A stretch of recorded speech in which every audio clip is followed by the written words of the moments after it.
today I'm going to try to take this conversation up a level to almost a more conceptual or philosophical level. And so please bear with me, but I believe passionately that the challenges we're facing are even bigger than many of us have gotten our heads around. And I've been on a journey literally for 20 years now, since I left Wall Street in 2001, to explore and search for a pathway to address the pressing problems that are now closing in around us.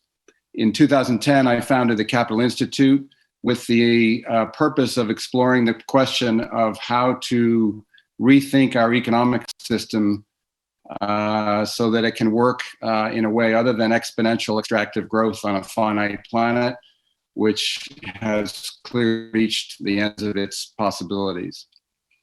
Now, I'm going to start off by being a little bit critical about the economics profession, and with all due deference to our co-chair and friend Jeff Sachs, but I think he would agree that the economics profession has left us in a precarious position, and no better evidence of that is the fact that in 2018 the Nobel Prize in Economics was awarded to a man who developed a model that calculated that we should optimize 3.5 degrees Celsius as our global warming target, because any lower amount of global warming would be too expensive. Now, how that is possible in the modern age with scientific understanding of climate change is beyond probably all of us in this room. But I must say, as a financier, I think the blame actually lies not so much with the economists as with the financiers and the financial system itself, and with finance ideology. And the way we in the financial world think about the world is pretty much described on this visual. We seek to allocate capital in such a way that it optimizes economic growth. And we do that by organizing resources from this planet: natural resources, human resources, technology resources, et cetera. And obviously there's something fundamentally wrong with this picture. And what I would propose is that we've got it exactly inside out and backwards.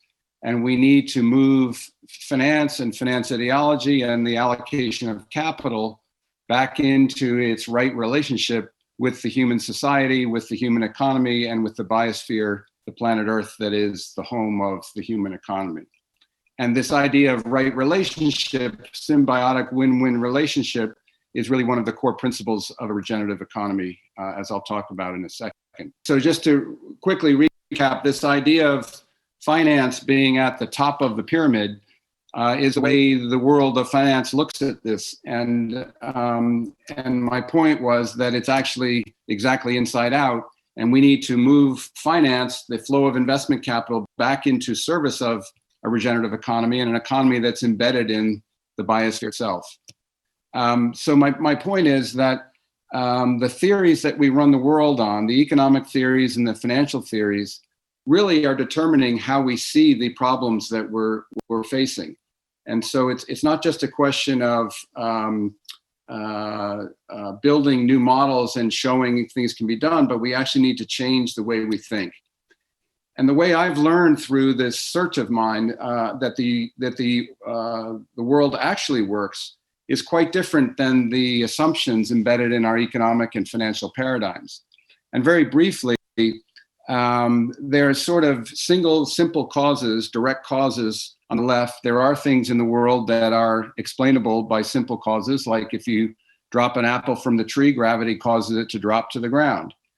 There are also things that are totally random. Over on the right, there are disconnected causes, like if you roll a dice, the probability of it turning up 6 is no different for the next roll than it was for the past roll. And so obviously using statistics and probability theory is very useful in analyzing things that are random. But unfortunately, most of the things in the world are actually what we now understand as organized complexity, with interconnected causes and yielding predictable patterns. And the reason I go into this little digression is that we need to understand that the economics profession was built on a foundation of classical physics initially, and then uses probability theory to deal with the well understood uncertainty in the world. But unfortunately, since most things in the world are not random, but are interconnected in this interdependent world we now live in, the models that we use in our economics and finance don't work. And that's actually been proven to us in the long-term capital crisis back in the 80s. It's been proven more recently in the financial crisis.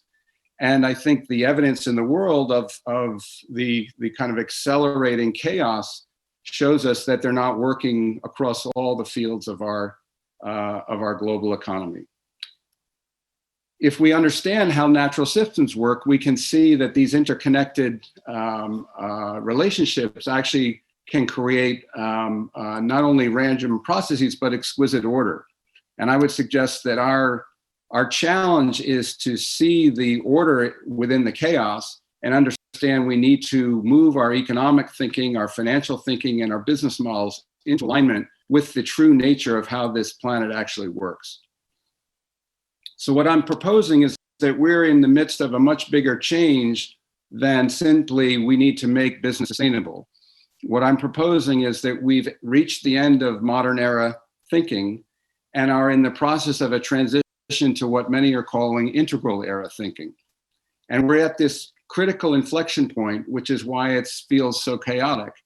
And I now believe that we actually have a choice, is that we will either enter a regenerative age and make the transition to the integral era, or we will have to suffer and go through what will inevitably feel like another dark age if we don't make that transition. Now, in the past, and since we're in Italy, it seems appropriate to mention that in the past, when we shifted eras from the medieval period to the modern era, those in power resisted this quite strongly.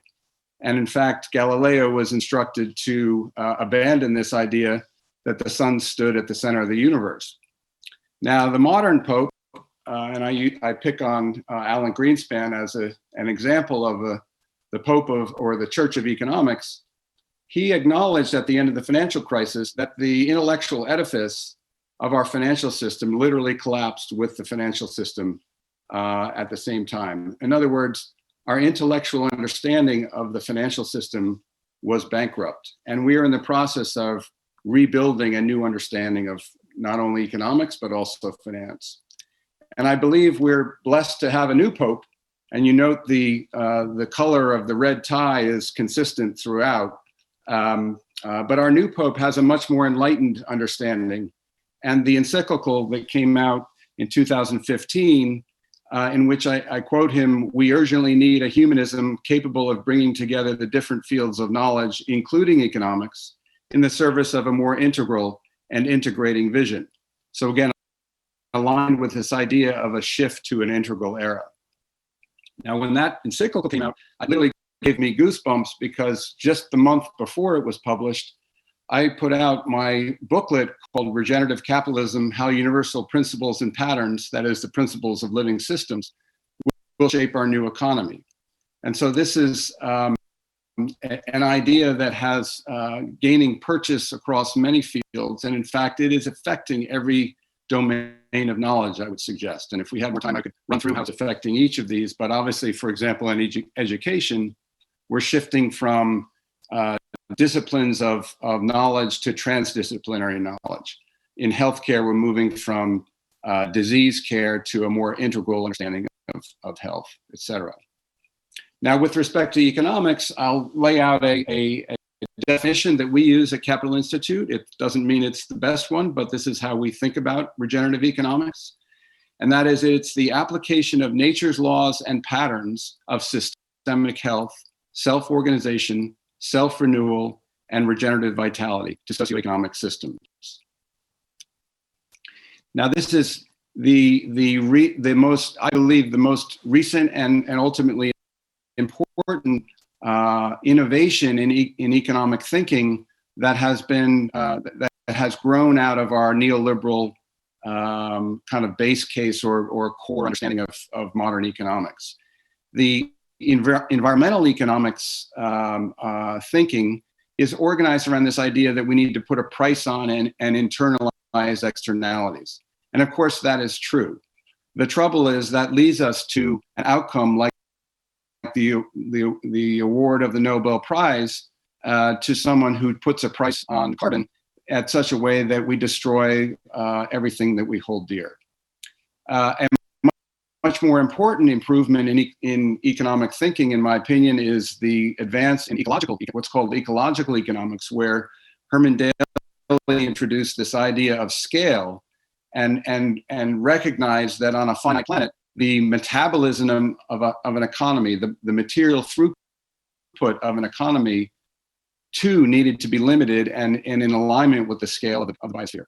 And this leap to regenerative economics is very much at its beginning.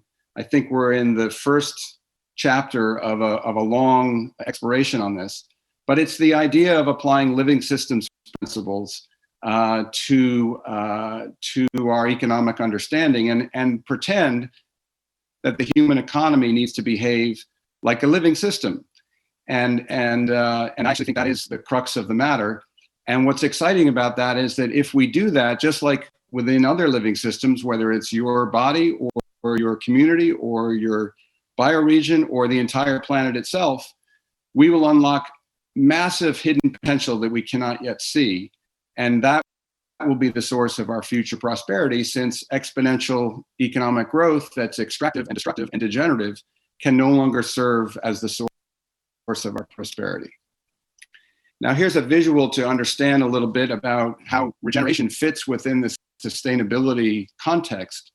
On the left is sort of business as usual, modern age thinking, mechanistic design, and very reductionist, and we end up with lots of unintended consequences and a degenerating system. As we move towards sustainability, we sort of do these things less badly, and we improve things, and we do circular economy, and we reduce our waste, and we reuse and recycle, and all that stuff is fantastic and great.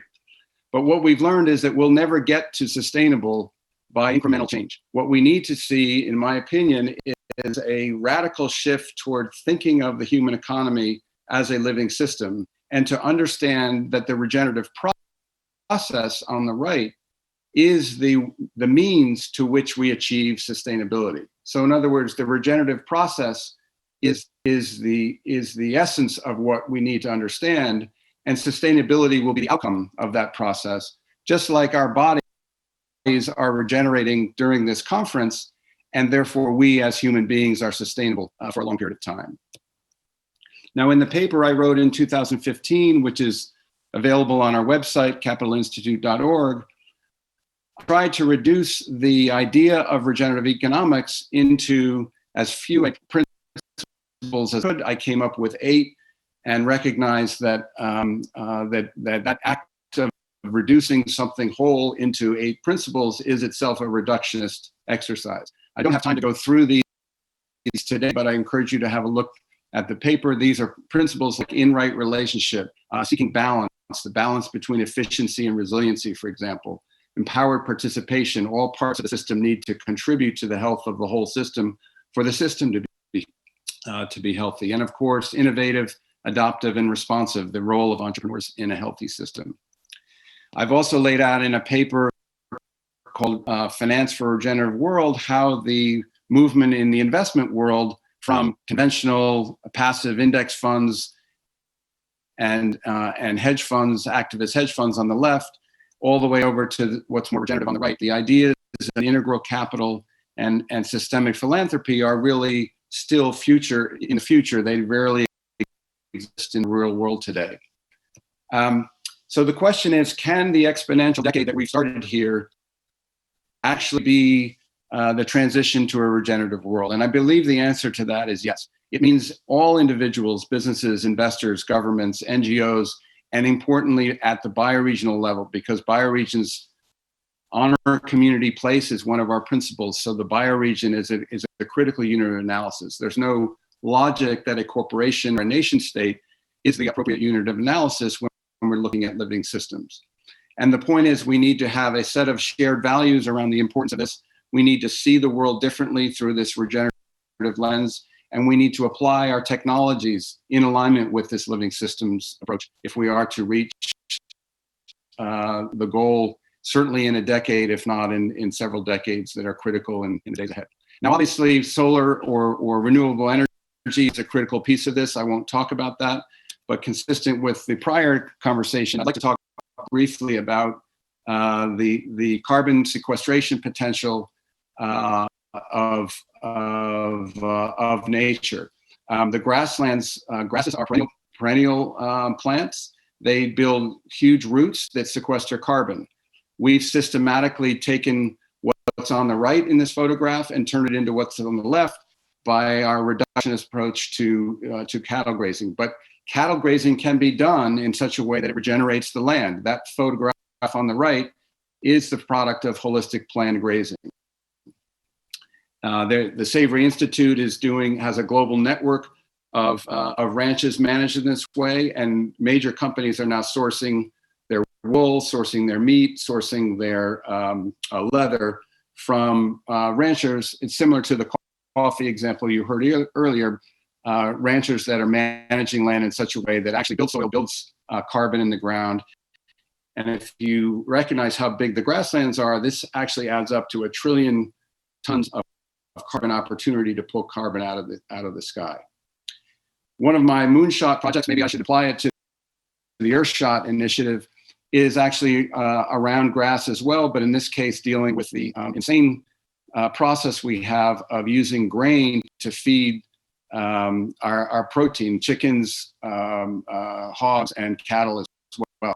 Grains are grown as an annual. Growing annuals destroy soil. And so we've systematically, in order to get a cheap fat chicken, we've systematically destroyed the second largest carbon sink after the oceans. There's a project I'm working on called Waterfield Farms, which is a very holistic regenerative business model of circulating tanks growing tilapia fish. Tilapia are grass-fed fish. They then use the waste of the tilapia to feed shrimp and ultimately into a hydroponic greenhouse. So you have this immense circulation of energy or food, which makes the cost of food much lower. And since the ultimate input is grass, we can create the demand for grass farmers on a massive scale to support this sustainable fish industry, which of course relieves the pressure on the oceans. And if we can do this at a large scale, we can then begin to penetrate and begin to start feeding other forms of protein, chickens in particular, with food that is grass-based rather than grain-based. And that has the potential to shift massive hectares of that are currently growing grain in a destructive way back to growing grass. It's the most hopeful thing that I'm aware of in terms of pulling carbon out of the atmosphere. Finally, this idea is not just a natural system idea. This idea is relevant, including in the technology sphere. Obviously, the internet is central to a regenerative system. The internet accelerates the circulation of information, of empathy, of emotion through photographs, and yet the internet has been hijacked by business models that are highly extractive, like the ones on the left. But not all are that case. The ones on the right, I believe, have great potential to be regenerative businesses. So this idea of regeneration is not simply an agriculture idea. Final comment, we are launching or have launched last year something called the Global Regenerative Communities Network, aligned with this idea that regeneration takes place in the context of unique places. You can go to our website to learn more about that if that's intriguing. We'd love to have a hub based in Italy where all this great activity is already happening. And I'll leave you with a quote from Buckminster Fuller. This was from his last book, written in 1983. It was his critique of capitalism. The book was called Grunt, and it shocked me to hear or to read what he already had figured out on this topic of regeneration, which is that nature is a totally efficient, self-regenerating system. If we discover the laws that govern this system and live synergistically within them, sustainability will follow. In other words, sustainability will be the outcome and humankind will be a success. So this is not a new idea. In fact, this idea goes way back much earlier than Bucky Fuller. And I'm very appreciative for the opportunity to share these ideas with you all today, and look forward to supporting this great effort that Andrea has started in the decade ahead.